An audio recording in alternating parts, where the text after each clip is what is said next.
once upon a time, there was a giant castle, where this boy and this girl met on a tiny hill, across the meadows in the castle garden.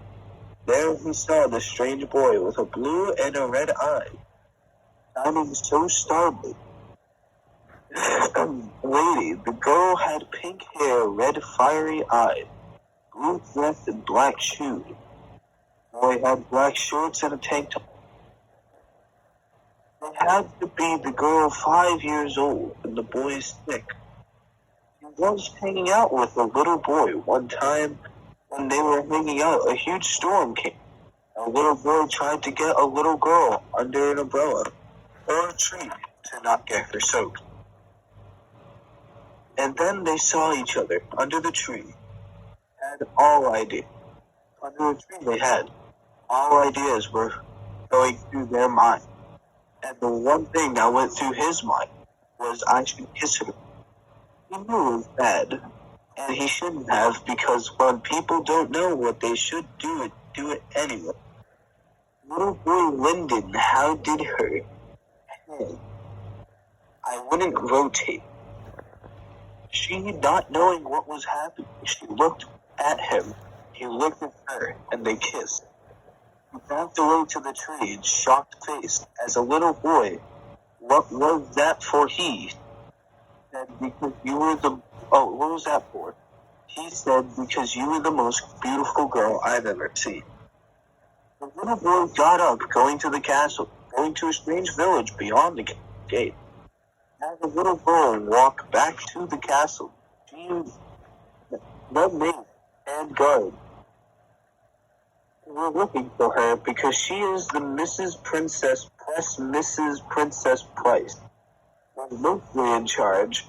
Her father was the king, and she was not allowed to meet it beyond the wall.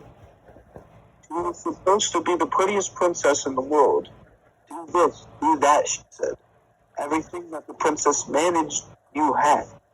She managed you, she managed, but everything that the princess messaged you. She had her wheels and her mace, and all she could ever think about was him. That one kiss under a good tree. They carved their names before she left. On that day, when they grow up, a big ball was when they grow up. A big ball was happening. Everyone laughed. She was 17 years old.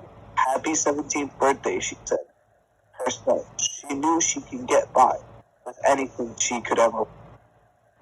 But at last, she couldn't get the love of her life. She had a strange feeling with all this time from that one kiss when she was 5 and he was. She saw him in a black and gold uniform, badges and a hat. It looked stunning. Her eyes were glowing. She was focused. She didn't know what to do. He came closer to her. She kissed me. He said, hello, my name is Mary Becca Vaughn. Yes. Becca was a very was a clever girl. She grew up to be the most prettiest princess of them all. But in her eyes, the only man she saw is Philip. Philip saw her the moment he walked in the room. With his eyes on her, he walked forward. A small blush, but not that much. She looked at him, he looked at her. They both fluttered. He held out his hand to gesture. Would you like to dance? She took his hand. They went on the bar, did some walking, did some dancing, some week thing. But all they could ever do, staring each other in their eyes while looking, in their eyes, watching, looking, dancing. All she could ever think while they were dancing was Philip looked so much older, so nice, so handsome, even though he wasn't supposed to meet him in the first one. That kiss meant something. After the dance, the king made a toast to Becca, his lovely daughter. Is 17.